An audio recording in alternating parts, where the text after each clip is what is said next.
Baik. Nah, kemudian kita masuk kepada bagian berikutnya. Al-Masih Isa ibnu Maryam alaihissalam turun kembali dari langit di akhir zaman melakukan beberapa tugas mulia. Membunuh Dajjal, tadi sudah kita bahas. Mengajak kaum kafir dan ahli kitab bertaubat memeluk Islam. 3. Menuntaskan kemenangan Islam atas semua agama lainnya.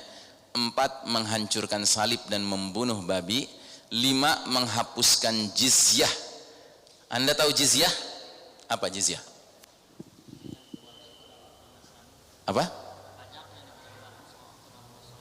Pajak yang dikenakan kepada orang Nasrani. Tidak. Pajak yang dikenakan kepada orang non-muslim, bukan hanya Nasrani, yang tinggal di dalam sebuah negara yang memberlakukan syariat Islam.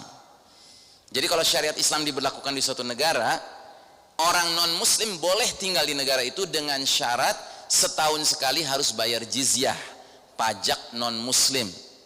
Kalau mereka disiplin membayar pajak itu, mereka mendapat julukan kafir zimmi.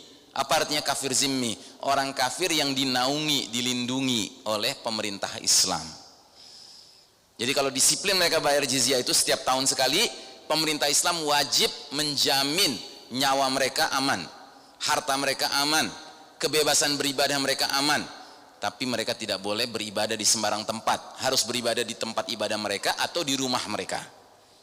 Dan mereka tidak boleh berdakwah. Kenapa? Karena agama mereka agama yang nggak sejalan dengan agama negara. Negara agamanya beriman pada Allah dan Rasulnya, sedangkan dia mau subversif. Itu. Jadi kalau dalam Islam orang subversif boleh hidup dinaungi Pak, tapi syaratnya bayar jizyah. Itu. Kalau dalam semua sistem lain Pak, kalau orang sudah ketahuan subversif, wah udah dipenjara, disiksa, kalau perlu dibunuh. Islam itu satu-satunya agama yang memberi solusi. Orang boleh tetap kafir, tinggal di negara Islam, tapi syaratnya bayar jizyah. Dan bayar jizyah itu bukan bayar terus negara nggak punya kewajiban apa, punya kewajiban melindungi mereka, nyawanya, hartanya. Jadi kalau ada musuh nyerang negara Islam, orang-orang non muslim yang bayar jizyah disiplin ini duduk manis di rumah, tentara Islam yang melawan musuh-musuh itu. Paham? Makanya dalam surat At-Taubah ada ayat yang mengatakan hatta yu'til jizyata an yadin wa hum saghirun, sampai mereka bayar jizyah dengan disiplin dan mereka tunduk gitu. Jadi Anda heran nggak kenapa di negeri kita yang penduduk muslimnya mayoritas ada orang-orang non muslim yang songong, berani menghina Quran, berani menghina Allah, berani menghina Nabi. Kenapa? Nggak pernah disuruh bayar jizyah. Gitu. Boro-boro suruh bayar jizyah, ya kan? Jelas ya? Jadi kita ini bukan agama intoleransi, kita ini agama toleran betul. Kalau nggak bisa dikatakan kelebihan tolerannya, gitu. Ya.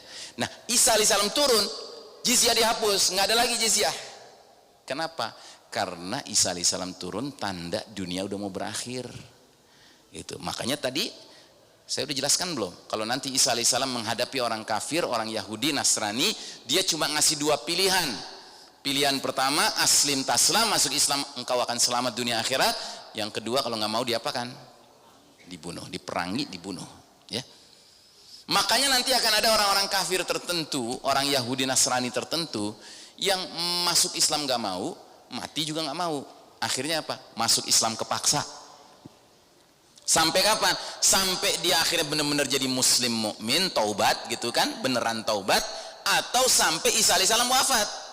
Begitu Isa alaihissalam wafat, apa yang terjadi? Murtad lagi mereka, karena merasa ancamannya sudah hilang. Ngerti ya? Ya, baik. Nah, jadi saudaraku rahimakumullah, yang terakhir Isa alaihissalam akan menanggulangi Ya'juj wa Ma'juj ya. Mari kita lihat dalil-dalilnya. Yang pertama, bersabda Nabi, demi zat yang jiwaku ada dalam genggamannya, diprediksikan segera akan turun di tengah-tengah kalian Isa ibnu Maryam sebagai hakim yang adil.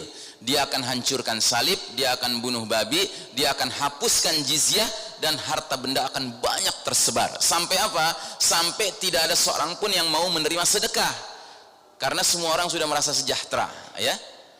Sehingga pada masa itu nanti satu kali sujud, sajdah wahidah, khairun minad dunya wa ma fiha, lebih bagus, lebih bernilai, lebih bermakna daripada dunia dengan segenap isinya. Jadi di zaman Isa alaihissalam berjaya nanti ya, manusia itu sangat gemar beribadah, begitu. Dan gak ada orang yang mau nerima sedekah. Semua orang sudah merasa puas. Ya.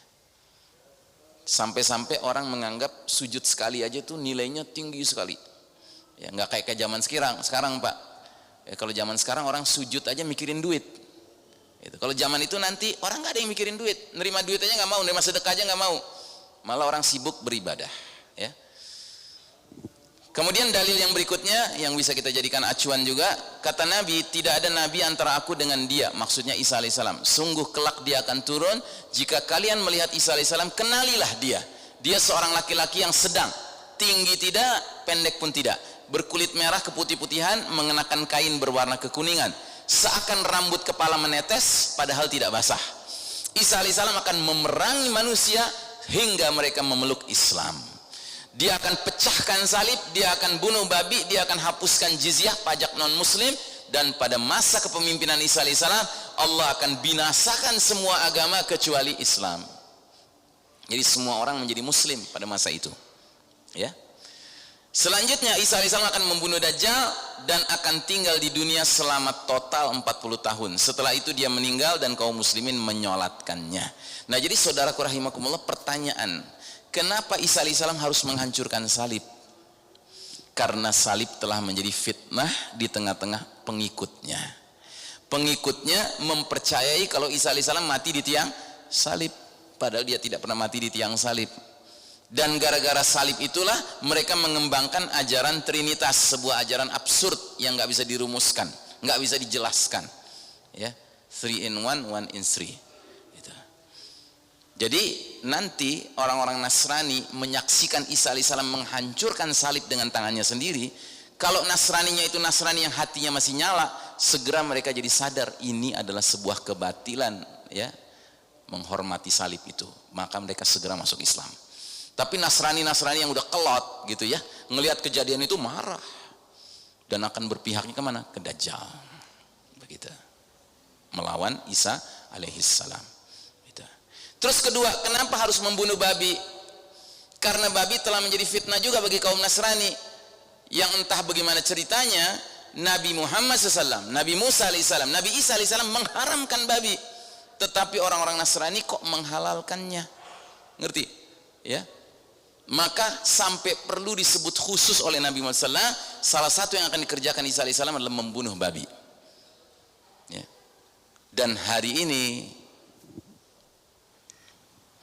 pigs rule the world. Babi menguasai dunia. Ya. Baca baik-baik itu. If you think pigs are just food, think again. Kalau Anda menyangka bahwa babi itu cuma urusan makanan, Anda harus mikir ulang. Perhatikanlah their skin, kulit mereka, bones, tulang mereka, meat, daging mereka, internal organs, organ-organ internal mereka, blood, darah, fat, lemak dan lain sebagainya dari babi itu make our world turn, membuat dunia kita berputar. Maksudnya apa? Bisnis babi ini bisnis besar, Pak. Bisnis besar. Coba lihat, dari babi muncullah aneka produk. Bola biliar ada yang dibuat dari bahan babi. Korek api ada yang dibuat dari bahan babi, pasta gigi ada yang dibuat dari bahan babi, boneka ada yang terbuat dari bahan babi, sosis sudahlah ya pasti ada yang terbuat dari bahan babi, ya kan? Krayon yang dipakai amain anak-anak kita ada yang terbuat dari bahan babi, ya. Minuman bir ada yang terbuat dari bahan babi, mentega ada yang terbuat dari bahan babi, roti ada yang terbuat dari bahan babi, ya. Lipstick, kosmetik ya ada yang terbuat dari bahan babi, ya. Rokok filternya itu dari hemoglobin babi, ya. Mengerikan sekali. Bahkan ketimpring ya kulitnya ada yang dari kulit babi yang dipakai buat marawis, ya. Ada yang dari kulit babi, ya. Kemudian kuas ada yang terbuat dari babi. Ibu-ibu masak cake buat suaminya, buat anaknya pakai kuas, nggak sadar gitu bulunya bulu babi. Jadi deh tuh. Kemudian apa lagi? Ya. Yang ini rokok ya, ini filternya ini yang coklat ini yang buat menyaring ya, menyaring nikotin ya. Itu dari darah babi, hemoglobin babi gitu loh, Pak. Ya, wahai para ahli hisab, tubu ilallahi taubatan nasuha. Ya kan? Anda bukan sekedar merusak diri dengan merokok, tetapi Anda setiap saat kalau pakai rokok yang ada ininya, filternya gitu ya, itu berarti Anda mencium ya, sebagian dari zat babi. Dan ingat ya, babi bukan saja haram dimakan, tapi babi itu najis mughaladhah, najis ekstrim, najis berat, yang kalau kita kesenggol saja dengan zat babi, ada prosedur toharoh khusus. 7 kali dengan air, 1 kalinya dengan tanah ya. Nah termasuk apalagi ya, di sini ada gambar apa lagi nih?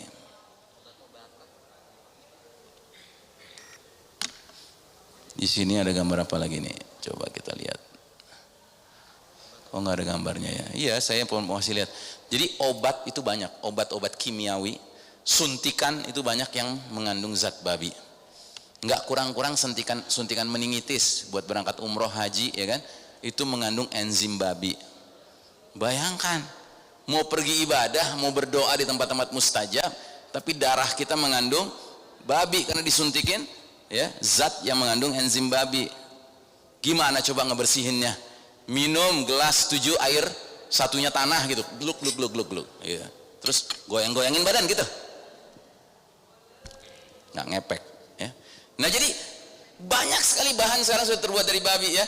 Senar-senar biola, senar gitar itu banyak yang terbuat dari babi ya. Bahkan ini tadi ada yang mengkhawatirkan nih ya, sarung tangan kulit ya kan, itu ada yang dari kulit babi. Jas kulit, tas topi kulit, sepatu kulit, hati-hati ya. Jangan salah beli jaket kulit Anda beli karena mau pergi ke haji gitu kan, dingin di Madinah nanti gitu, nggak taunya salah beli jaket dari kulit babi. Oh, masuk ke Masjidil Nabawi kan, senggol sini senggol sana, waduh apa jadinya jamaah tuh ya kan. Ini era babi gitu loh. Dan ini nggak sampai ke situ saja, sampai ke anak kecil juga dikondisikan untuk senang dengan babi. Coba lihat sosok-sosok animasi yang imut-imut kan babi gitu, jadi anak kecil senang. Terus kita nggak sadar, kita bilang dek, nak ya kan, tolong dibiasakan nabung di celengan. Kenapa mesti celengan? Itu piggy bank ya. Nah jadi saudaraku rahimakumullah, ini babi ya. Jadi pantas kalau Nabi Isa alaihissalam nanti salah satu tugasnya membunuh babi, karena udah parah gitu loh, udah kronis ini. Makanya kita harus benar-benar waspada, jangan sampai keluarga kita ya kena efek dari dunia yang sudah kebabian ini gitu. Dan pernah ada penelitian di Malaysia, sepasang jantan betina babi masuk ke dalam satu tempat, kemudian sepasang domba atau kambing jantan betina masuk ke satu tempat ya. Ya karena mereka jantan dan betina, mereka berhubungan lah ya, mereka berjima gitu loh ya. Nah kemudian nggak berapa lama setelah itu, di kandang babi tadi dimasukkan lagi satu babi jantan. Nah babi jantan ini terus berbuat dengan yang betina tadi. Nah jantan yang pertama nonton aja, sementara begitu kambing jantan dimasukkan ke dalam kandang kambing jantan betina tadi, si kambing jantan ini mau mendekati yang betina, langsung diseruduk sama jantan yang pertama. Artinya apa? Artinya orang kalau makan babi, jiwanya sifatnya mirip babi, nggak jadi punya gairah, nggak punya kecemburuan ketika pasangannya dicolek-colek sama laki-laki lain. Itu yang disebut dengan penyakit dayus ya, dayus ya. Allah melaknat seorang laki-laki yang nggak punya kecemburuan ketika istrinya digodain laki-laki lain, ketika istrinya keluar rumah memperlihatkan aurat, ketika istrinya dia biarkan memajang wajahnya di sana sini gitu ya. Ini dayus, penyakit. Jangan-jangan udah kebabian gitu ya. Baik, nah jadi saudaraku rahimakumullah, sementara dalam hadis tadi dikatakan bahwa Isa alaihissalam akan memerangi manusia sehingga memeluk Islam, maka di zaman Isa alaihissalam nantilah ayat ini benar-benar terlihat. Dialah Allah yang mengutus Rasulnya Muhammad SAW dengan membawa petunjuk Al-Quran dan agama yang benar untuk dimenangkan oleh Allah atas segenap agama lainnya, sekalipun orang-orang musyrik tidak menyukainya gitu ya. Baik, nah kemudian kita lewati ini tadi sudah selesai ya kan. Sekarang bagian terakhir, Al-Masih ibnu Maryam alaihissalam menanggulangi Ya'juj wa Ma'juj ya. Jadi di dalam hadis panjang sekali hadisnya disebutkan Isa alaihissalam mencari Dajjal hingga menemuinya di pintu Lut, masuk kota Lut, lalu membunuhnya di situ. Setelah itu Isa putra Maryam mendatangi kaum-kaum beriman yang dijaga Allah dari Dajjal. Jadi saya sudah pernah menjelaskan waktu membahas Al-Mahdi ya, bahwa ada orang-orang beriman yang karena satu dan lain sebab nggak bisa gabung dengan Al-Mahdi, nggak bisa gabung ke khilafah. Akhirnya mereka tinggal tercecer-cecer di berbagai negeri yang jauh dari khilafah. Mereka bikin kampung akhir zaman sesama orang beriman. Akhirnya mereka didatangi Dajjal, dan Dajjal mengaku-ngaku dirinya Tuhan. Tapi orang-orang beriman ini istiqomah. Mereka bilang Rabbunallah, Rabb kami Allah, anta al-masihud Dajjal, kamu ini sang pendusta Dajjal. Maka Dajjal marah, dikasih neraka sama mereka. Dajjal memerintahkan langit jangan turun hujan, nggak turun-turun hujan. Dajjal memerintahkan bumi jangan keluarkan tumbuh-tumbuhannya, nggak keluar tumbuh-tumbuhan. Sehingga hewan ternak kaum beriman ini bermatian, bergelimpangan.